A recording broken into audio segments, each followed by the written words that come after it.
occidental, que es la de la escritura, ¿no? La idea del archivo. Entonces, Foucault dice que estas narraciones fueron recuperadas gracias a su relación con el poder, gracias a los juegos de poder. Dentro de gracias a la relación con el poder, gracias a los juegos de poder, Foucault se pregunta si estas narraciones se habrían conservado si no entraran de lleno de plano en los juegos del poder, que en la obra de Foucault tiene que ver con la forma como se imbrican poder y saber. Poder y saber respecto de los problemas de los hombres, ¿no? Los hombres tenemos problemas físicos que nos llevan a tener problemas mentales, podemos padecer problemas mentales que nos llevan a tener problemas físicos, ¿no? Esa imbricación de lo humano, tan finito, tan ramplón, tan terrenal. Entonces, ¿qué lugar vendrían a tener estas narraciones, por un lado bellas, tristes, que Foucault dice que le produjeron mucho asombro y risa y dolor, que produjeron, que su lectura produjo muchos sentimientos en él? Foucault dice que el destino de estos hombres infames, de estas narraciones de los hombres infames, entró en la historia gracias a su relación con el poder y de la lucha con el poder o contra el poder, y un poder que se manifiesta inclusive en unas formas de moralidad o en unas formas de juridicidad, en unas formas que Foucault ha recogido indistintamente en muchas de sus obras a propósito de la historia de la locura. El ejemplo que cita Foucault acá es el Hospital General. Tengamos en cuenta que el Hospital General, que empezó a funcionar por ahí en la primera mitad del siglo XVII, que fue como el gran encierro. En ese gran encierro, Foucault se ha detenido mucho en narraciones de a quienes se encerraron. Encerraron a los leprosos, porque ya estaba bien que andaran vagando por ahí, entonces había que tenerlos en algún lado. Se había acabado la historia de colgarles el cencerro para darles la comida cuando abrieran la puerta de la ciudad. Ya Europa era otra, entonces encerraron a los leprosos, empezaron a encerrar también con los leprosos a los delincuentes, a los rateros, a los no sé qué. Entonces eso produjo que mucha gente en el Hospital General estuviera aterrada. Los ladrones, porque no eran leprosos y que los juntaban con los otros. Las descripciones de Foucault en la historia de la locura son de locos, y tienen que ver con esto de cuál es, qué hace que un leproso, un agustino, un recoleto sodomita, ¿qué tienen de singular para que estas vidas hayan sido recuperadas, si no es a través de la relación que guardan dichas narraciones, en las que hay que buscar un lugar de pertenencia, dónde las metemos, cómo las entendemos dentro de un marco discursivo, dentro del marco discursivo con el que nosotros hemos contado. Entonces ahí Foucault empieza en este texto, empieza a darle un lugar a la aparición de dichas narraciones, que vayan más allá de cómo dichas narraciones produjeron en él un sobresalto, ¿no? Sería un sobresalto y un interés, teniendo en cuenta que si alguien ha esculcado, yo no digo el único, sino si alguien que haya esculcado muchos archivos, fue Foucault, ¿no? Por la longitud de su obra, que tiene que ver con estudios de archivo, que vuelve aquí en este texto a recuperarlo Foucault, detrás de la pregunta por cómo es que se vinculan o cuál es la relación de estas relaciones con el poder. Seguimos avanzando en el texto. Dice Foucault que estas narraciones, y aquí él da una nota para cosas que a ustedes les interesa. Dice Foucault entre las páginas 394 y 95 de la edición de Paidós, dice: en la escasez de las narraciones se entremezclan la ficción y lo real, leyenda negra, pero sobre todo leyenda escueta. Una de las características que anota Foucault de estos hombres infames es que las narraciones tenían que ser muy cortas, porque y él habla de esa brevedad de la narración que hacía que fueran muy vívidas. Y dice Foucault que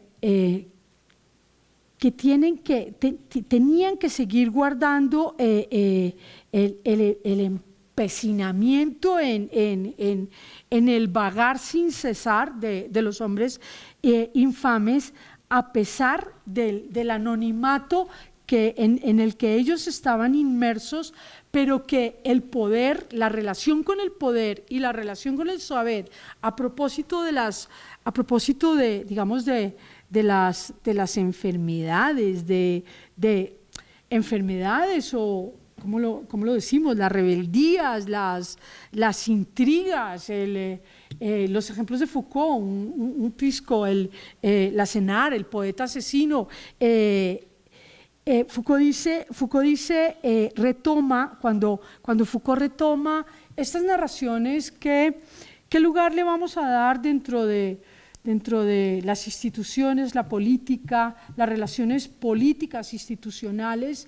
Estas narraciones, ¿cómo es que dichas narraciones cobraron un lugar tan importante? Entonces, aquí vuelvo sobre un elemento que hemos estado mencionando desde el inicio, cuando leíamos el breve resumen que hace el propio Foucault a propósito de la vida de los hombres infames. Cuando Foucault habla otra vez de las lettres de Cachet, miren, las lettres de Cachet son unos documentos que datan más o menos de entre 1660 hasta 1760. Foucault dice que su duración fue corta.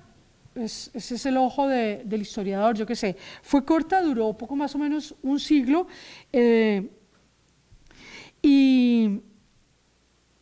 Pero fueron muy importantes.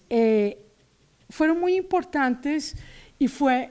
importantes para contestar la pregunta de cuál es el lugar de estas narraciones recuperadas, narraciones que se habían podido perder y no le pasa nada a Occidente. Ustedes pueden estar pensando eso, ¿no? Se habían podido perder y no le pasa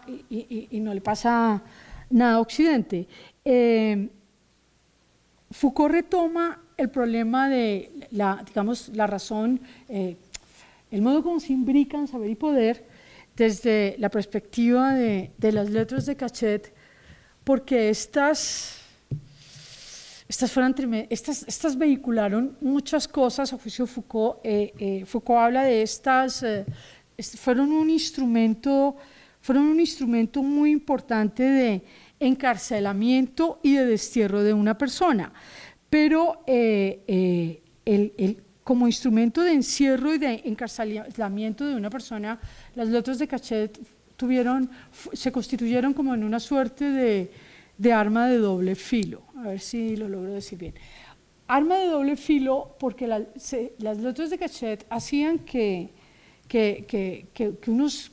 cualquiera se quejara, tuviera una queja, el marido de la mujer, qué sé yo, el suegro de la nuera, cosas de esas, ¿no? Vecindades, siempre hay vecindades por ahí. O entre vecinos, y entonces se reunían unas personas y ponían en juego toda clase de maledicencia contra quien querían que fuera o bien encarcelado o desterrado. Entonces, las letras de cachet, fíjense que es un instrumento, las letras de cachet son una cosa magnífica para estudiar, porque lo que estas entrañaron fue una cosa tremenda. Se junta la maledicencia, los odios, la rabia, el resentimiento, una carga de infelicidad, etcétera, etcétera, y se juntan otros maledicentes a armar una letra de cachet para pedirle al rey que encarcele a quien quieren encarcelar, o en su defecto que lo destierre. Y fíjense que es un arma de doble filo porque pone en juego toda la maldad humana que ustedes puedan pensar. Fíjense, no estamos hablando de verdad, ni de pruebas, ni de semipruebas, sino de testigos, de cosas, para que el rey firmara la letra de cachet y entonces alguien quedara encarcelado o desterrado. Eso se volvió un instrumento abominable porque terminó, que es lo que ve Foucault, metiendo al rey en los intersticios de toda la maledicencia posible, y se volvió el arma de doble filo porque el rey también quedó, digamos, el rey quedó en la mitad. Imagínense poner, ¿no? que es un instrumento tremendo, ¿no? Pusieron al soberano en la mitad de la maldad para conseguir cosas, porque lo que se conseguía a través de estas, eso está documentado en muchas partes. Foucault le dedica un pocotón de tiempo en Vigilar y Castigar. El capítulo que se llama Castigo explica cuál es la función de estas. Entonces, fíjense que las letras de cachet, al funcionar como órdenes reales, bajan al rey y también lo hacen aborrecible. Lo ponen en la mitad, como dice Foucault, de la vida cotidiana, que Foucault dice, ¿por qué sería importante, por qué ha sido importante sacar a la luz las narraciones de los infames? Entonces, la respuesta de Foucault es que estos vehicularon una incorporación a la vida cotidiana, y luego Foucault empieza a hacer una mención en esta vida cotidiana. Dice Foucault que la vida cotidiana, ya tenemos el problema de que el rey quedó, digamos, el rey, quiero decir, toda la soberanía que entrañaba, metido en los problemas de la vida ordinaria de la gente, en la que no estaba en juego la verdad, si el marido le pega a la mujer. No, ese no es el lío. No es que se siguiera un proceso judicial, aunque sí se necesitaba un cierto debido proceso, pero el cierto debido proceso tenía unas condiciones distintas, de testigos. Ponía en juego, digamos, ponía en juego ¿qué palabra uso? Una gran murmuración, por decirlo, una acusación, delación, lo que se decía. Eso, yo no sé si todavía se usa, es grosero, sapear, ¿no? Los sapos, ¿no? Es eso, ¿no? Estar delatando, puede ser con verdades o mentiras, qué sé yo. Entonces, Foucault dice que que lo que ocurre es que entra, se incorpora una suerte de poder, de poder. El poder siempre es grandilocuente, da miedo, todas esas cosas, se incorpora a la vida cotidiana, y Foucault dice que hay una poderosísima herramienta que es una invención cristiana en torno a la confesión.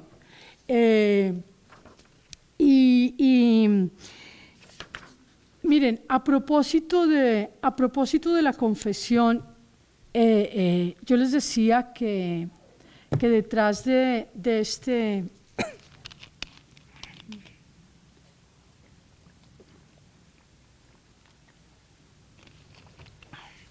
Yo les decía que detrás de este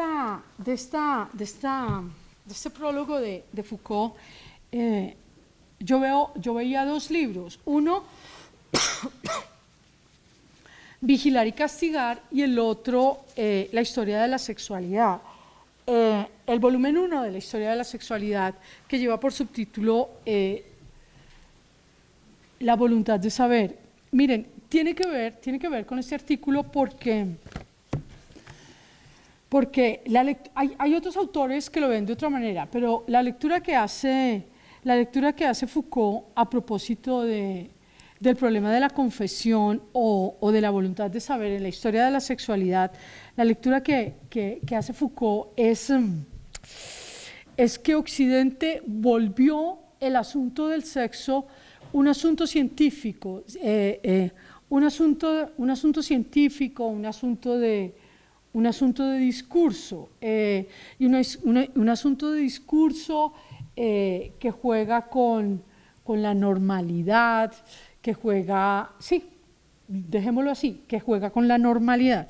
Entonces, Foucault, en este texto, en el volumen 1 de la historia de la sexualidad, y en este de la vida de los hombres infames, Foucault retoma de la práctica cristiana de la obligación de la confesión, lo define como una obligación de decirlo todo. En esa obligación de decirlo todo, Foucault dice, hay una preeminencia del detalle, de la minucia, pero en la tradición cristiana es un decirlo todo para borrarlo todo. La finalidad, el propósito de la confesión cristiana es el perdón. Además es esa sotoboche, ¿cierto? Es hablando pasito, anónimo, etc. Y Foucault dice que hubo una transposición. Fíjese que la confesión funciona como el instrumento para decirlo todo, que en una tradición es decirlo todo para borrarlo todo. En la nueva tradición, a partir del siglo XVII, que es el mismo siglo con el que Foucault dice qué instrumento de poder es, en dónde vamos a meter y bajo qué instrumento de poder es que vamos a entender estas narraciones de la vida de los hombres infames, ¿cierto? Entonces, por un lado, ya vimos uno de los puntos que trabaja Foucault en la primera parte del texto, que va casi hasta la página 398 de la edición que yo tengo, y luego cuando Foucault dice, mire, la poderosa herramienta de la confesión cristiana se traslapa, toma otro cariz, que dice Foucault que a partir del siglo XVII la gestión de la confesión es administrativa y no religiosa. Cuando Foucault dice que es administrativa y no religiosa, cambia el discurso, ¿no? ¿Por qué recuperar la vida de los hombres infames? Deja de ser, dentro de la tradición cristiana, la confesión para el perdón, y empieza a valer la confesión como un nuevo mecanismo que dice Foucault, el nuevo mecanismo, y aquí vamos a una palabra que hemos usado acá mucho, el nuevo mecanismo es de archivo, de acumular datos. Miren, es de archivo y no de perdón. Si es de archivo, nos metemos en problemas de discursos, de clasificaciones, de saberes, pero sigue funcionándonos el instrumento de la confesión que se mete con el universo ínfimo de las irregularidades, de los desórdenes de importancia, en las relaciones de la gente con el psiquiatra, pues por poner ejemplos, que son las cosas. Es como se vuelve un discurso de gestión que Foucault en el texto en el volumen 1 de la historia de la sexualidad, llega a decir que el hombre en Occidente llega a ser un animal de confesión. Voy a permitirme leerles de las páginas 74 y 75 para que ustedes vean, del volumen 1 de la historia de la sexualidad, para que ustedes vean la relación y cómo hay un entreverado tremendo, ¿no? Este prólogo a la vida de los hombres infames que escribe Foucault no es un trabajo que está completamente permeado, penetrado por otros trabajos, otras investigaciones grandes que ha hecho Foucault más o menos en los mismos tiempos y que tocan a esta problemática occidental. Entonces, vuelvo aquí a propósito de la confesión, leo una cosa corta ahí. Les tocó tener paciencia, chicos. En la página 74 dice Foucault: la confesión se difundió hasta muy lejos sus efectos en la justicia, en la medicina, en la pedagogía, en las relaciones familiares, en las relaciones amorosas, en el orden de lo más cotidiano, en los ritos más solemnes.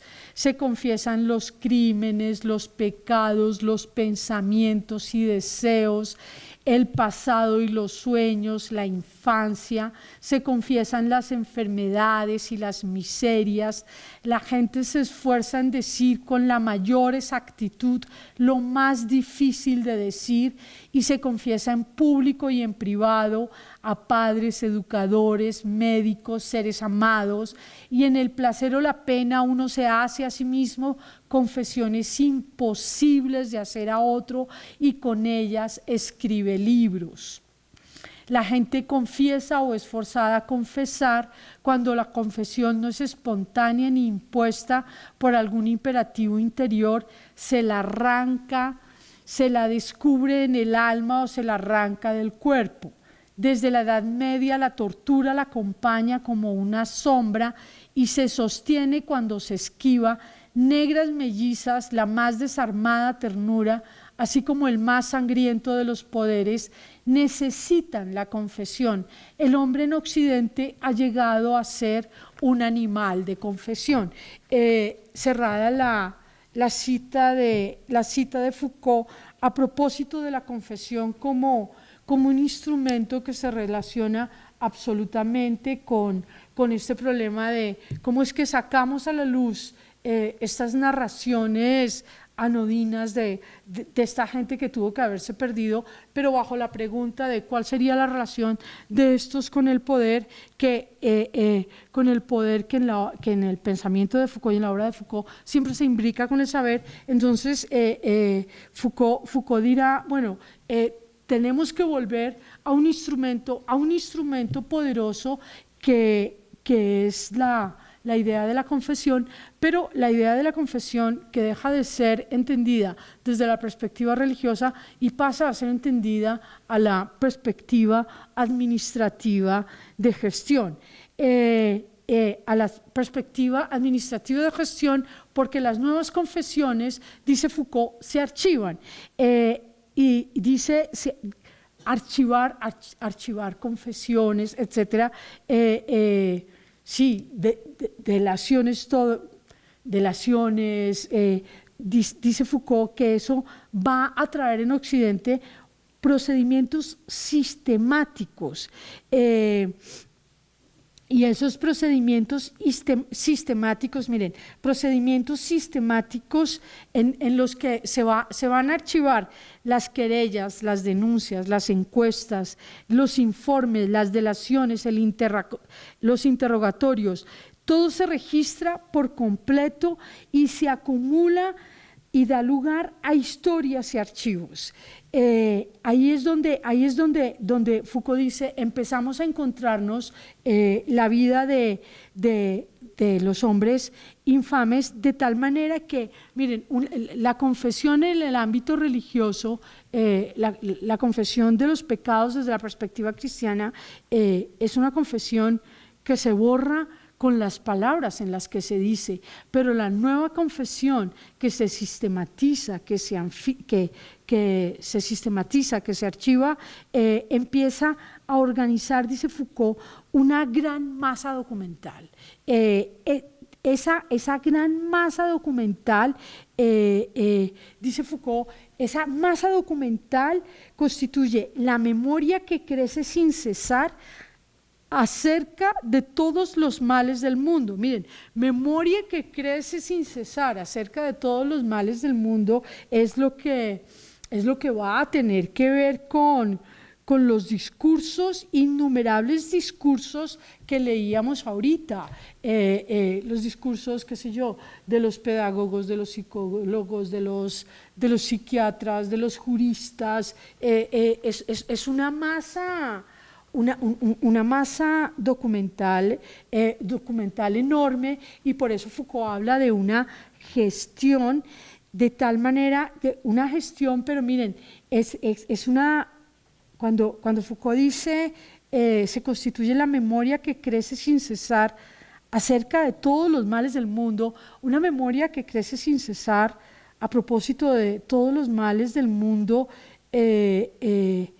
Eso parece una cosa, ¿no? Todos los males del mundo.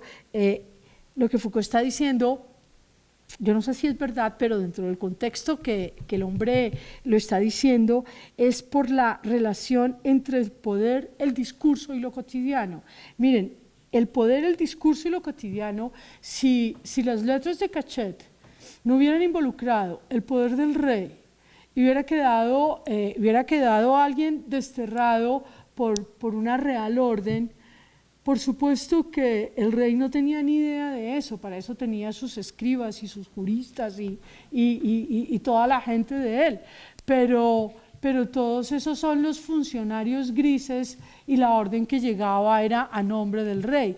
Lo hizo un sujeto aborrecible, entre otras, por una razón. Foucault, miren que Foucault es un autor que va a la minucia, aborrecible porque terminó la orden real metida en la vida cotidiana de alguien, metida en la vida, cuando decimos vida cotidiana, es metida en la intimidad, metida en las peleas con los vecinos, con los hijos, ¿no? Entonces, cuando Foucault dice en esta gran masa documental que empieza a crecer, evidentemente inaugura una nueva relación entre el poder, el discurso y lo cotidiano, porque las confesiones funcionan en todos los órdenes y van teniendo un lugar de sistematización según corresponda de acuerdo a la institución en la que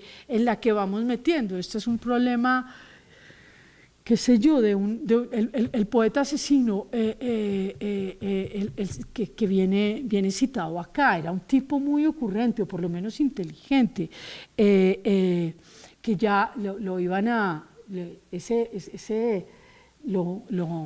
Lo guillotinaron en la Revolución Francesa y el tipo, cuando va caminando, dice: mal paso mala subida de ir hacia la muerte, y se está refiriendo a la escalera que sube para poner la cabeza y para que lo guillotinen. lo pasaron a la guillotina, fue por asesino, según las narraciones de Foucault.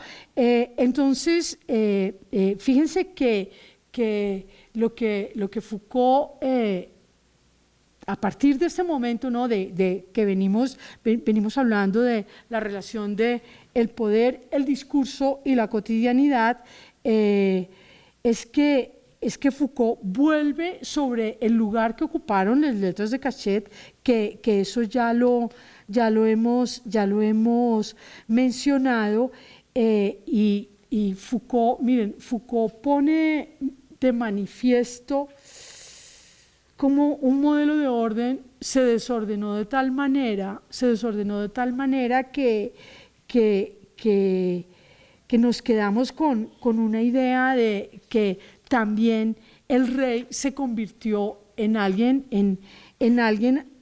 aborrecible, pero también su propio poder, haberle permitido a los ciudadanos el uso de las letras de Cachet, hizo que todo ese poder se volviera también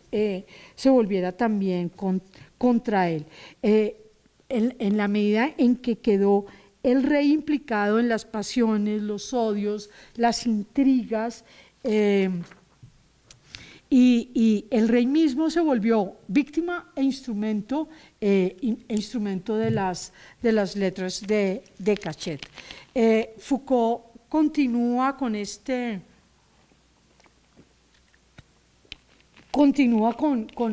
discurso y dice que a partir de este momento se inaugura una enormidad de discursos que atraviesan lo cotidiano. Y lo hace Foucault. Miren, hay una cita que me voy a permitir leer, que me parece que es muy buena, en la página 401, dice Foucault: comienza a subir de tono un murmullo que ya no cesará, un murmullo en el que las variaciones individuales de la conducta, las vergüenzas y los secretos se ofrecen mediante el discurso de la incorporación al poder. Miren, Foucault ha dicho que una gran masa documental se constituye en la memoria del mundo. Miren, esa gran masa documental que se constituye en la memoria del mundo, Foucault después la califica como un nuevo registro de inteligibilidad. Miren, ese nuevo registro de inteligibilidad va a ser el que se proyecta, ya no va a ser el que se proyecta con el discurso que se tiene de la vida de los hombres infames, pero ya será sobre nosotros, sobre nuestros gestos y nuestras maneras de actuar, en la medida en que todas esas rarezas han sido codificadas bajo la forma de un discurso, bajo la forma de un saber, y ya con eso la lectura de Foucault a propósito de los problemas del alma, los problemas del sexo, es que esto se vuelve en ciencia. Y ya al final del texto, miren, Foucault utiliza al final del texto varias veces la palabra disparate, ¿no? Es como todo esto que hemos estado haciendo, como todos estos textos producen otro efecto, y él dice el efecto del disparate, ¿no? Todo esto es una suerte de error, porque quienes hacían las letras de Cachet, que es el instrumento fundamental en esta cosa, Foucault dice que son unos tipos que apenas tienen educación, que apenas saben escribir, y que se valen de frases cortas, de frases que retoman de la sabiduría popular o que algún jurista se las dio. De ahí es que Foucault retoma el disparate. Fíjense cómo arrancábamos esta charla a propósito del choque que producen las narraciones de las vidas desgraciadas, y vuelve Foucault sobre el choque del disparate que congrega todas no sé si todas, por lo menos las que Foucault está citando acá, algunas de las narraciones de las letras de Cachet en las que hay un elemento común que dice Foucault que guardan cosas dispares para haber sido un instrumento que produjo cosas importantes en la vida de alguien. Cuando digo produjo cosas importantes en la vida de alguien, quiero decir que afectó radicalmente la vida de una persona. Foucault dice, mire, estas prácticas producieron también muchas disparidades, y Foucault habla de como disparidades disparatadas, es la expresión de Foucault. Dice Foucault, disparidad entre quienes se lamentan y suplican y quienes poseen sobre ellos todo poder, disparidad entre el orden minúsculo de los problemas y la enormidad que se pone en funcionamiento, disparidad entre los lenguajes, los rituales y las pasiones e impotencias. Foucault dice que estas prácticas desaparecerán a partir del siglo XVII y le da un nuevo lugar, a esta práctica de lo ínfimo, de lo inefable. Dice que viene a ser, al final del texto, ahí vienen todos los piropos para las novelas y los novelistas. Foucault dice que viene a ser una responsabilidad de los escritores el decir lo ínfimo, lo infame.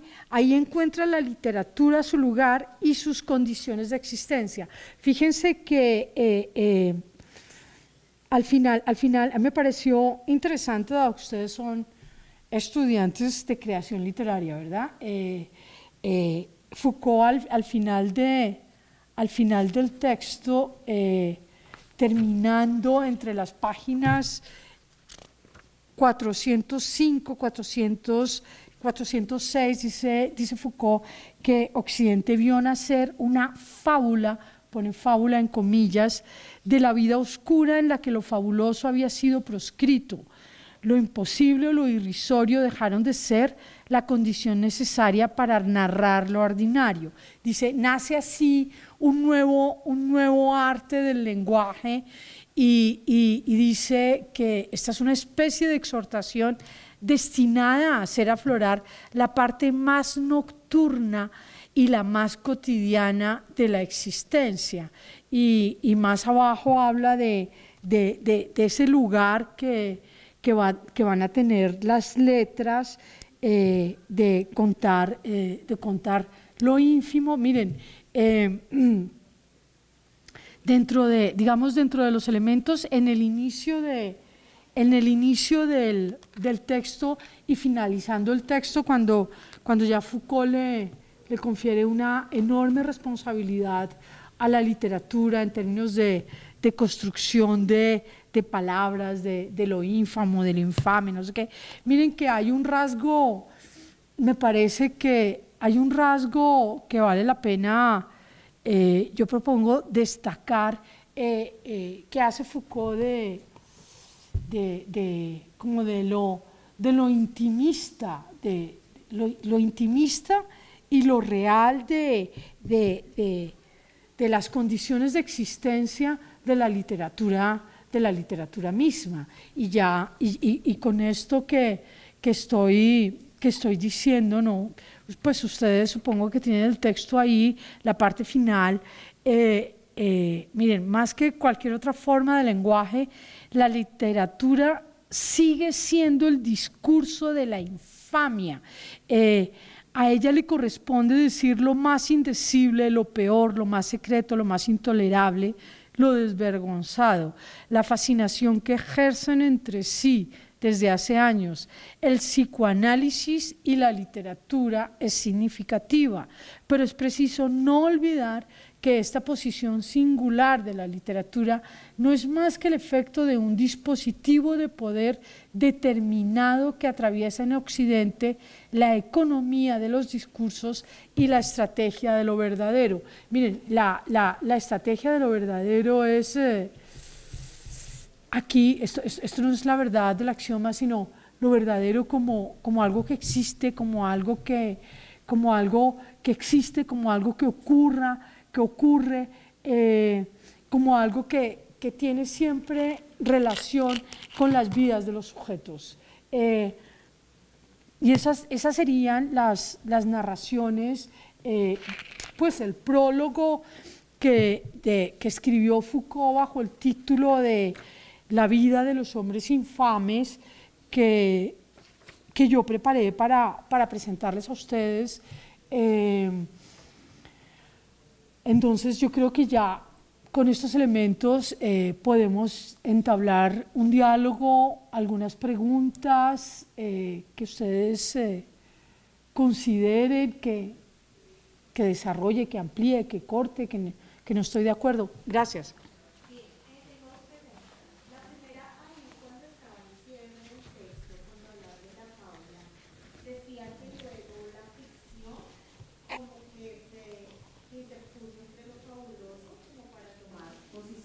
Pero no entendí muy bien a qué se refería, entonces a ver si me puedes ampliar un poco esa parte.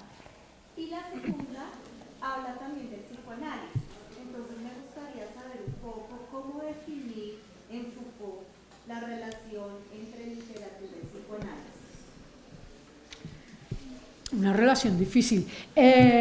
A ver, la fábula en Foucault, cada vez que usa la voz fábula, lo hace entre comillas en este texto, porque es que el siglo XVII acaba con las fábulas, porque el asunto se vuelve